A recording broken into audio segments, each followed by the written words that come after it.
First, I'd like to start by welcoming everybody, and I suspect, and this is really good news, I suspect that we have a number of new members or relatively new members here. So again, I'd like to welcome you. Thank you all for being here. And for those of you who don't know me, I'm Dave Tager. I am the current board president. So thank you for coming. Tonight's meeting, I have actually, good news and maybe better news. The good news is that the State of the Union, if we call this the State of the Union address, the State of the Union is we're in very good shape. All right? The better news is this is likely going to be a short meeting. Of course, that's up to you. Okay? All right. I wanted to start by talking to you a little bit briefly about home sales. And the reason I want to talk about home sales, for those of you who have been here, and for the benefit of those who have not, as most of you know, we funded our major restoration projects that were done over the last 2 years. The clubhouse, the golf course, the tennis courts, the pickleball courts, etc. We funded it, the financing of it through, and the payment of our loans through home sales. Just to review a little bit, our projects ran about $20 million, a little over $20 million. Okay, we borrowed $15.5 million, and we self-funded $4.75 million, a little over $4.75 million. And at the end of fiscal year 2018, that the bank loan balance was $14,900,000. So, we're obviously, from your own mortgages when you have them, you chip away at loans. But there's a lot of good news here. Based on our current membership application fee, which is currently $22,500, we need 50 homes, annual sales of 50 homes in order to cover the loan payment. All right. Currently, I'm going to show you, the projections. We have not the whole projections, the actual sales and projections. We have met that target easily. Okay, because the fact that we actually do better than the 50 allows us to replenish our capital reserves. So let me show you where we're at on home sales. This year, currently, as of actually the end of September 30th, all right, through September 30th, we've sold 56 homes. So that's already 6 homes more than we need to cover the loan. All right, we still have October, November, and December. We still have 3 more months to report home sales. Based upon what we think, we're seeing in the real estate market and activity, we are projecting home sales at the end of the calendar year to be 81 this year. Yes, if you look, at previous years, there was a low of 67 at the end of 2013 and a high of 99 at 2017. And interestingly, maybe more information than you wanted, we're actually almost every month keeping on pace with home sales. We had 1 month, and that was the month of March, where our home sales this year were about 10 or so less than they were last year. Otherwise, we're keeping on pace. But the bottom line is home sales have been good, and they more than cover our loan payments and enable us also to reserve money in our capital accounts. And with that, I'm going to turn the mic over to Michael.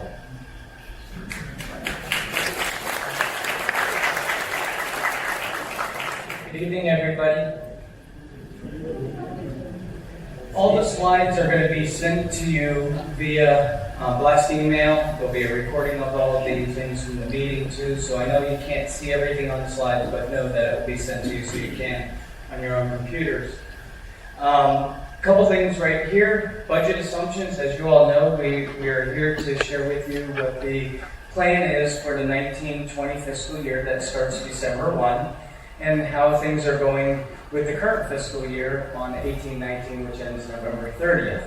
That being said, Budget and Finance Committee, your department managers, your management team as a whole, your board of directors, we have just concluded the process, which also translate into what the annual dues will be for the next fiscal year. We have used a very conservative membership level, as we do every year. We look at the midpoint of the current year, which is July 31st, 2019. And, obviously the beginning of the year is less, and the end of the year the most. So we like to take that very practical approach.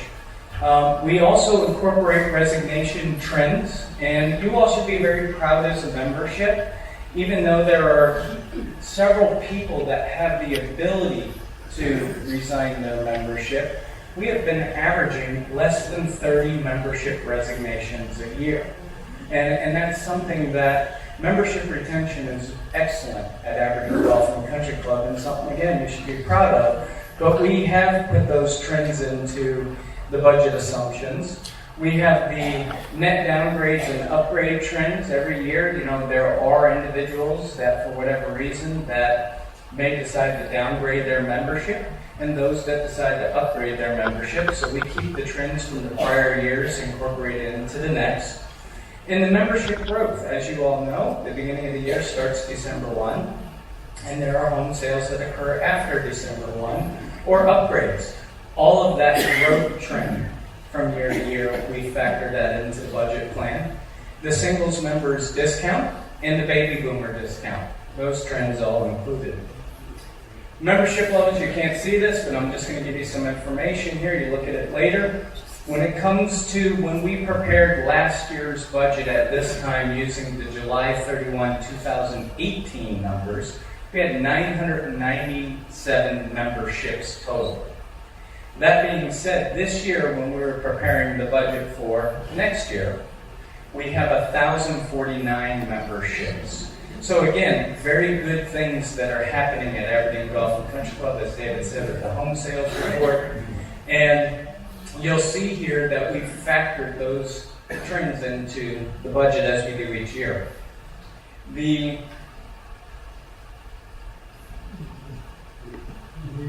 Hang on.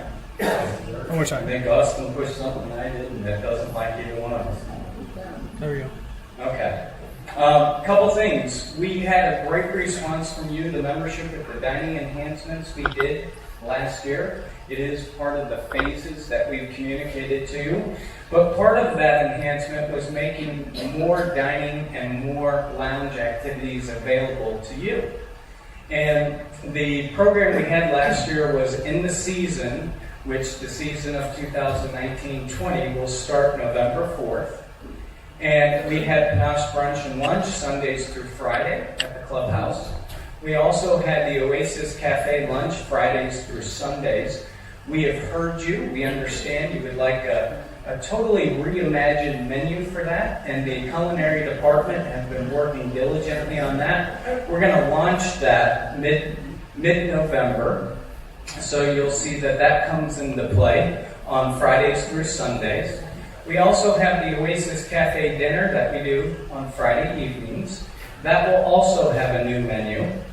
We have the Panache dinner that occurred on Wednesdays and Saturday nights, full a la carte menus available. In addition to that, we have the Sunday night dinner extravaganza. So that plan's there. And then we did a lot of expansion with the SSL, the Sunset Lounge, with the hours of operations. You might remember the average time that the bar in the past used to close was about 6 p.m. Last year, we kept it running until 9 p.m., and you'll see that happen again this year. We have Mondays through Sundays, with the exception of Tuesdays, that the Sunset Lounge is open in the season time frame. And also, on the Thursdays and Friday evenings, we have the a la carte menu that will occur from 5 to 8:30 p.m. Even though the bar is open from 3 to 9, that menu is open and is available between 5 and 8:30 p.m. Another thing we've heard that you've asked is, can we have some more shareable types of items when it comes to the tapas menu? So you'll see some creative things with shareables that get added to the tapas menu. The Dining update. Last year we shared with you we were in a transition from Norbert, did a wonderful job for over 20 years here at Aberdeen Golf and Country Club, and Jeff we welcomed, and the two of them together passing that baton, and Norbert is off into retirement, and we wish him the very best, and again, we look forward to all the wonderful things that Jeff will keep bringing to our dining and culinary programs. We have Lisa Boo. You might have remembered the email we sent out announcing her coming on board, and she is going to be focusing diligently on the progress we've made so far on service. So between the two of them, with the culinary side and the service side, we look forward to things just keep getting better and better and better in our food and beverage department. And recently, very recently, we have received the approvals from the Department of Labor and all the governmental agencies to bring again the H-2B international staffing. And we had a lot of compliments and success with that last year. And I can say to you, your prayers worked because we needed it, and your prayers have been answered because we just recently got the approval. It's an ongoing thing. Every year we have to reapply. And every year it's down to the bitter end on how these programs work. So we expect to see them coming into the dining operations in the November timeframe. They'll come and be a part of our team for their initial training in the latter part of October, and then they'll be right into the services in the beginning of November. The operating budget, last year's operating budget, as we said, was a balanced budget, and essentially all the revenues we had about $12 million in revenues, we had about $13 million in expenses, we had a carryover of $860,000 from the prior year that we had carried over to offset the dues that we had for this year, and we had a balanced budget at roughly a deficit of $33,000. The good news, we have how things are performing year to date. We expect that our $33,000 deficit is going to be a $305,000 profit, which again we're going to put into the dues program for next year of 1920 to offset any dues increases. 1920. No. 2019, December 1, 2019 through November 30th, 20. But that's okay. No problem. No problem. And then we have right here, this is what the result is. Last year, you may recall, we had a $1,000 dues increase with all the enhancements that were coming on board. This year, we have a $425 dues increase for all members alike, resident and non-residents alike. So it's okay, you can keep clapping. But all kidding aside, I can say to you that one of the things that's important is to keep in mind that the services that we have happening right now, again, what you have now is you have a board of directors and committees, and your operating team are doing everything they can to give you a very palatable program of services at a very palatable price. And again, one of the things to keep in mind too, when it comes to our peer groups, we take a real close look at those items as well. And I think when you look out there at what the costs are in other clubs, you're going to see that the services and the facilities that are offered at Aberdeen Golf and Country Club so far outweigh what you see in some of the neighboring communities for the cost that they're charging. So we're very proud to bring you this information and services and fees with it. The food and beverage minimum, it's going to be the same as last year. So that will be identical of what you've seen in the past. And the golf cart program for greens fees and cart fees for social and tennis members, we had an in-season rate that was reduced last year. We've gone ahead and kept that reduced rate for the 2019 and 20 season. That's right. And We have here the dues charts. When you get your membership renewal package, they'll be in the mail for you tomorrow. They'll go out in the mail tomorrow. You get them shortly. You'll be able to find your specific category and see your actual dues rate. So these are just charts that will have that.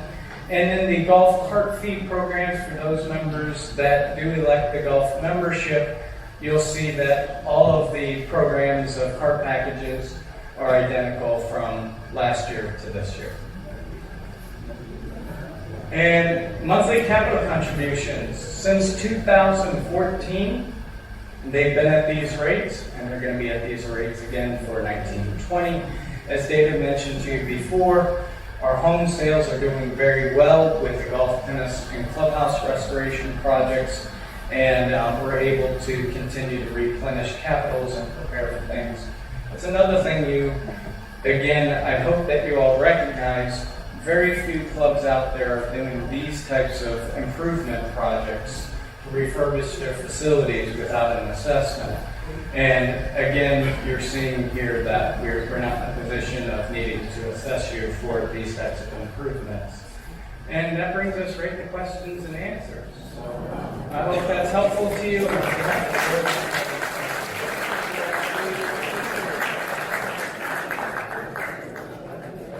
If there are any questions, there are 2 microphones on either side of the